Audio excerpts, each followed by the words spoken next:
Hi guys, Assalamu alaikum. So today I'm about to tell you a story that honestly hits deep, like straight to the heart.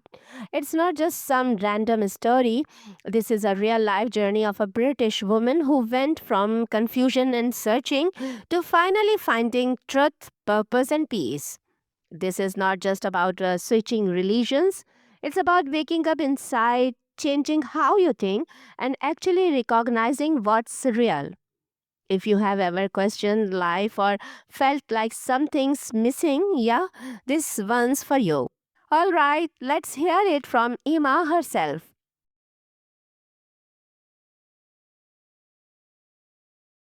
Hey everyone, my name is Emma. I'm a content creator living in Dubai.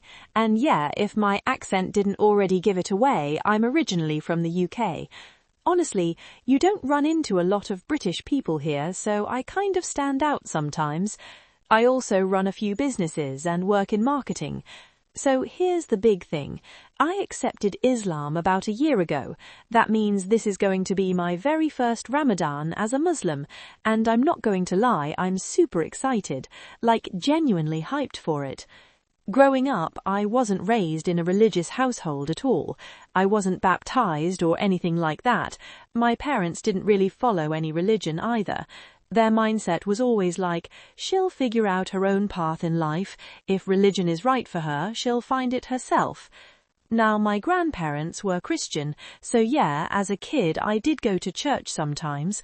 I went to Sunday school, sang Christmas songs, did all the usual church stuff, but honestly, none of it ever really clicked for me.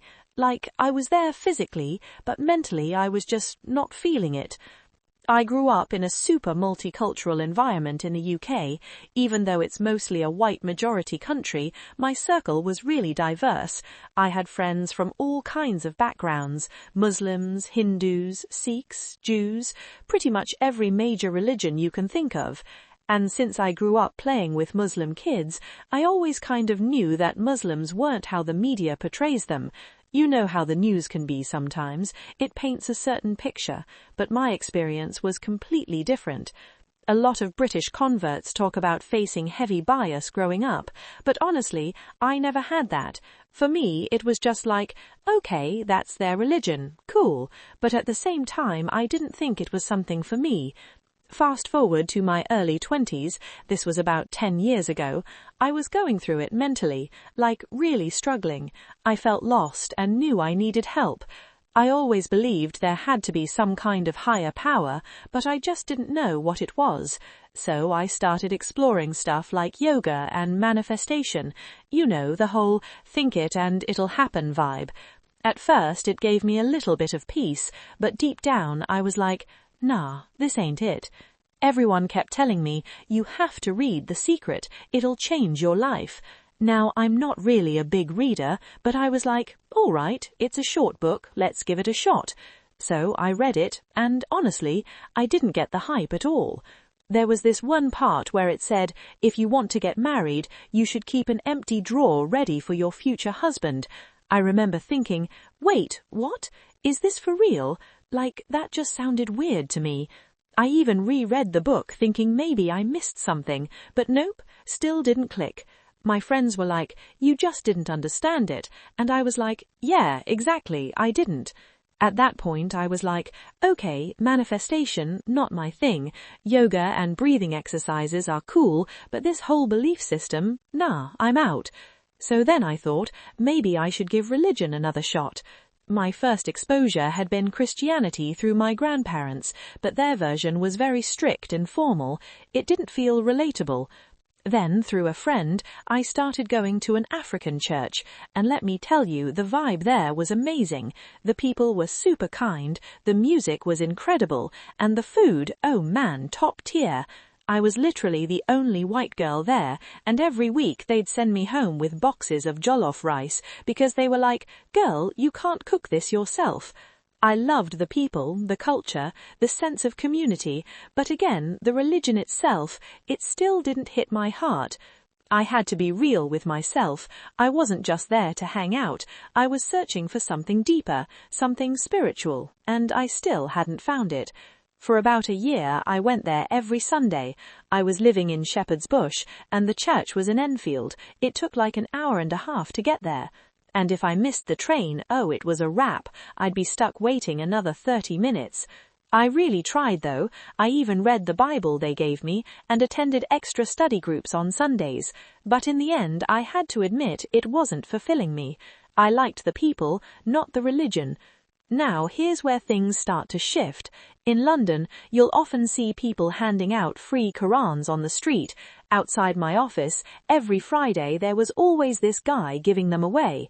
One day I thought, you know what, I've got nothing to lose. I mean, I didn't really have a religion anyway, so what was I risking? So I went up to him and asked for a Quran. He handed me this white bag with the Quran and a few little booklets inside. One of them talked about the 5 pillars of Islam, which I kind of already knew from school, but another one was about Jesus Christ, and that honestly shocked me. I was like, wait, what does Jesus Christ have to do with Islam? Because in my head, Allah and God were totally different. That moment, that was a turning point. It felt like a door opened in my mind. For the first time, I realized that Islam also talks about Jesus. That discovery made me way more curious about Islam. I didn't jump straight into reading the Quran right away, but I did read all those booklets, and they really got me thinking. A few years later, I moved to Dubai. And living here, totally different experience. I was now surrounded by a Muslim society where people actually take their religion seriously. In Western countries, it's honestly harder to practice religion. There's more temptation, like drinking culture and all that. But here, things felt calmer. Without even realizing it fully, I stopped drinking. I started dressing more modestly, not because anyone forced me, but because it just gave me peace. Then I decided to try Ramadan for the first time, just for 1 week. And let me tell you, I had never fasted in my life before. So I went all in, no food, no water, nothing, from sunrise to sunset. And wow, it was a completely new experience for me. Before we move on, I have got a quick favor to ask. If you are enjoying this video, make sure you hit that subscribe button. I regularly post real stories of people who embrace Islam. The whole goal of this channel is to spread the message of Islam around the world. And honestly, that cannot happen without support of you guys. So please subscribe and be part of the mission. And one more thing, whenever the sister in the video makes a dua, drop an Ameen in the comment section. Jazakumullah. After a while, I met this guy. At first, he was just a friend, but over time we got really close, like best friend level close. And eventually we started liking each other. It got serious enough that we even talked about getting married. But here's the thing, we're not together anymore. Still, I got to give credit where it's due. He played a big role in helping me actually understand Islam the right way, like not just surface level stuff, but really getting into it. We had some very honest, real conversations. We basically said, if we're going to get married, then either I become Muslim or we don't get married at all. It was that simple. And I remember being very clear about one thing. I said, I can't raise my kids in a religion that I'm not even part of. So after that, I really dove in. I started seriously researching Islam, like not casually scrolling, I mean actually studying.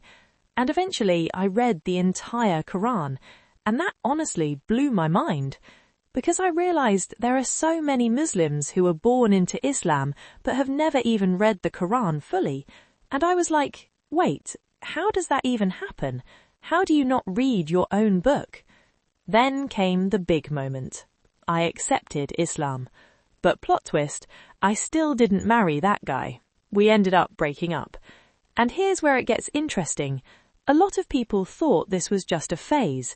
Even my parents assumed that I only accepted Islam because of him, like, oh, she'll probably go back to how she was now that he's gone.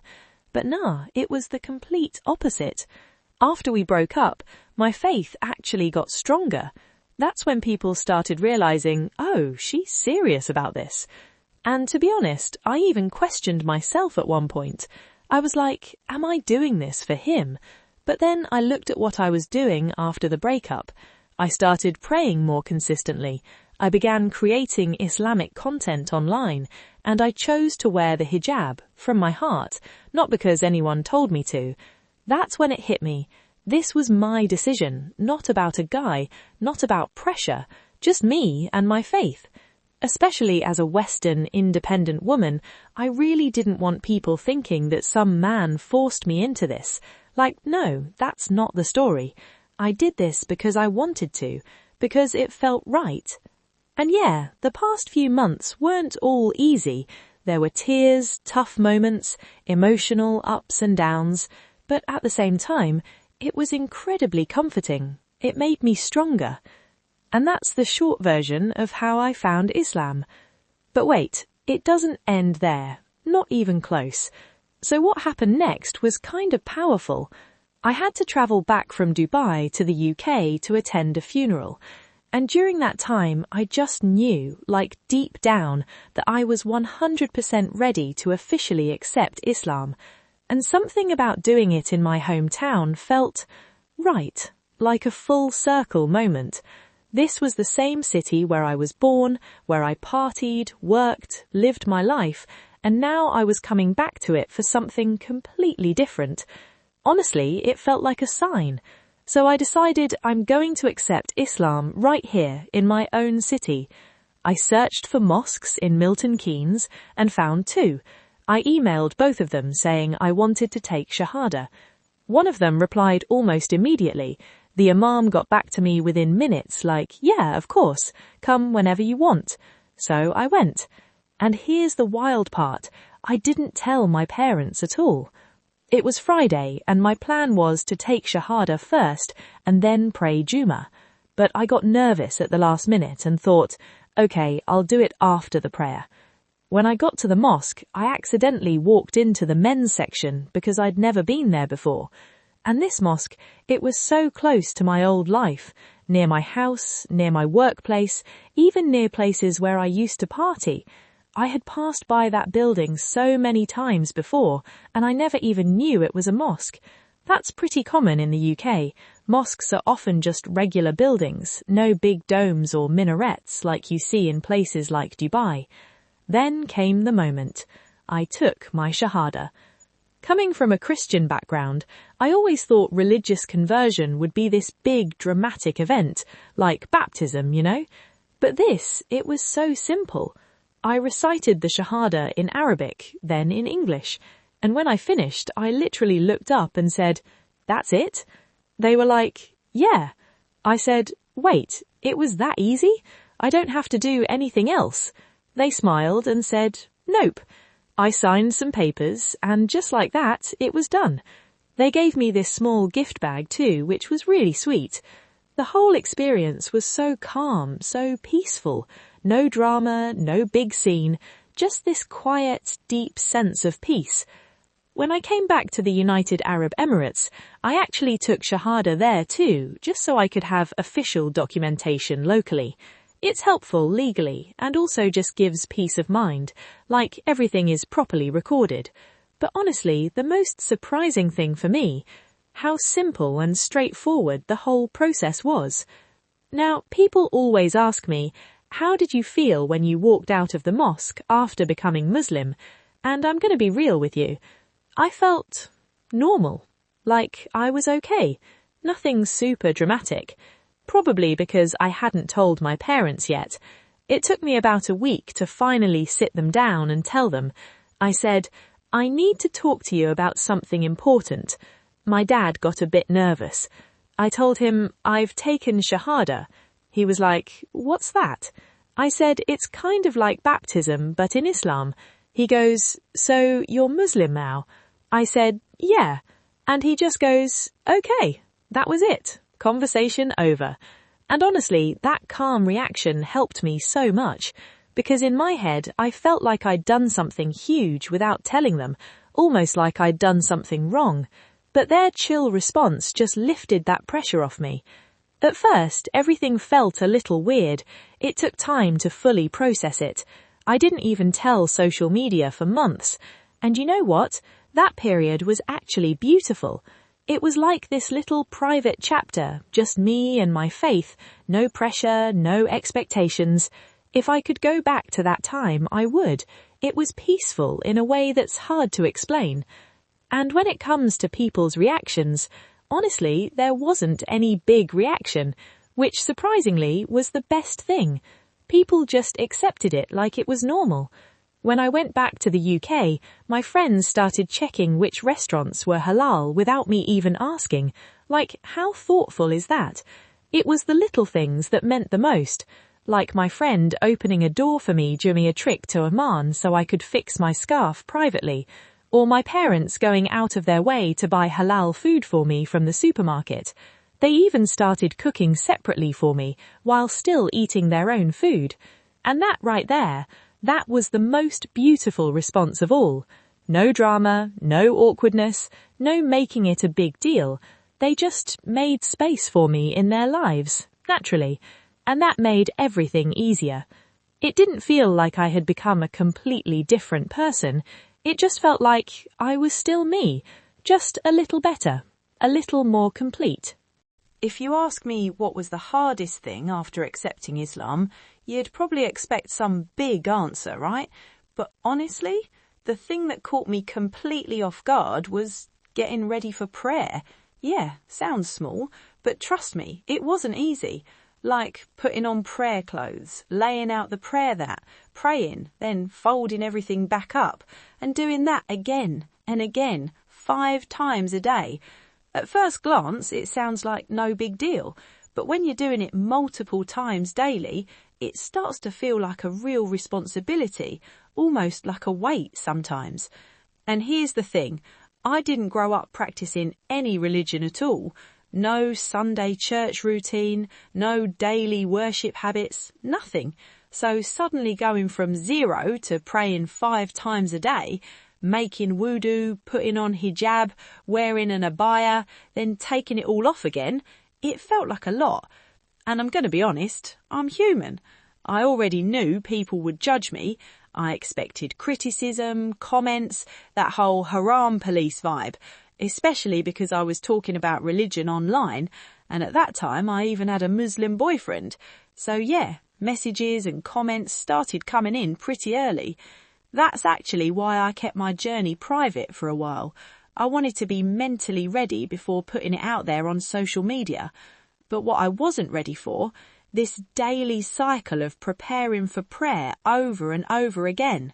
It's simple, yeah, but repeating it constantly, it can feel overwhelming. My prayer routine hasn't been perfect either. Sometimes I'm on track, praying all 5. Other times it drops to 2 or even just 1. Right now, I'd say my prayer is actually pretty weak. And honestly, that's why this Ramadan has come at the perfect time for me, because my faith feels low, my ibadah feels low, and I need a reset. Ramadan feels like a chance to get back on track. If I'm being real, prayer is still a challenge for me. Part of it is because I'm not fully a hijabi yet, so every time I want to pray, it feels like an extra step to get ready. And then there's timing, doing everything properly. It all puts pressure. But you know what the biggest pressure is? Not people, me. It's my own thoughts. That voice in my head like, you didn't do this, you didn't do that, you're not good enough. And then I have to pause and remind myself, am I becoming a better person? Yeah. Am I trying to improve? Yeah. Let me explain it like this. If I say, I'm going to become an Olympic athlete tomorrow, and then I don't, is anyone going to be mad at me? No, because that stuff takes time. Only one person gets the gold medal in the end. Same thing with religion. It's a journey, and I haven't even completed 1 full year yet. So instead of putting crazy pressure on myself, I have to remember I'm still learning. So yeah, my biggest challenges, that internal pressure and getting ready for prayer again and again. Funny enough, things like giving up partying, drinking or mixed environments, that was easy. It just happened naturally. But prayer? That's been my real test. Now let's talk about the second big challenge, hijab. I'm still slowly trying to get used to covering my hair. I'm not fully ready yet, and I'm okay admitting that. When I accepted Islam in the UK, I didn't wear hijab. Even when I went back 2 months later in the summer, I still didn't. Why? Because I was scared. Let's be real, we all know how Muslims, especially visibly Muslim women, can be treated in the West. But then, earlier this year, in January, I went back to the UK, and I told myself, all right, at least one day, just try it for one full day. So I picked Friday. Plan was simple, go to a shopping centre, pray Jummah, then go to another shopping centre. But man, I was so nervous. I walked into the mall wearing a full black abaya and hijab, basically looking like a visibly Muslim woman, and I hadn't even thought it through. I just got ready for prayer and went out. Now here's the thing, I'm very fair-skinned and a little bit of hair was still showing, and I could feel people staring, like you can just feel it, you know? People were probably thinking, what's going on here? Because where I'm from, most women wearing hijab are East African, Sudanese, Somali, and people are used to seeing hijab with those backgrounds. Seeing a white British girl in hijab, yeah, it stood out. I even noticed some white people looking at me like they were confused or surprised. Then I walked into Primark, and there was this South Asian woman wearing hijab. We looked at each other, smiled, and quietly said, Assalamu alaikum. That's it. No conversation, nothing else. But that moment, it meant everything. It gave me this sense of comfort I didn't expect. Like, yeah, some people might look me weird, but there are also people who recognise me, who see me as one of them. That hijab, it gave me an identity. Later that year, I also travelled to Shanghai in China for a personal project, and I thought, okay, I'll wear hijab here, because it's not the Middle East, not Europe, somewhere in between. And fun fact, there's actually a Muslim community there, especially in Shanghai. Near my hotel, there was literally a whole row of halal restaurants. When I was walking around, heading to a conference, every time I saw another woman in hijab, we'd just exchange smiles, like this silent connection. One girl even came up to me and said, I can't believe there's another girl here wearing hijab. I've only seen one other. We talked a bit, and she told me my hijab style looked Khaliji. And I was like, wait, there are different hijab styles? I had no idea. But honestly, one of the most beautiful things about covering your hair is that sense of sisterhood. Yeah, there's fear sometimes, but there's also this feeling that you're not alone. People can recognise you, connect with you. And I know some people might criticise this, but as a young woman, I also feel like hijab reduces unnecessary attention and random interactions, which honestly, I don't mind at all. Now let's talk about Ramadan. This is going to be my first Ramadan as a Muslim, and it's going to be special. First goal, fix my sleep schedule.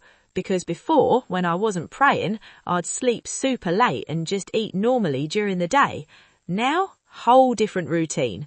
I'm setting goals for myself, praying more consistently, wearing hijab daily, even at home or in my content, preparing spiritually, not just physically. I've even started meal prepping and freezing food to make things easier. I live alone, and honestly, I'm okay with that.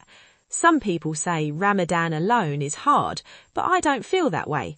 I still meet friends, Muslim and non-Muslim, and since I'm a content creator, I even get invited to iftar events, so I don't feel like I'm missing out.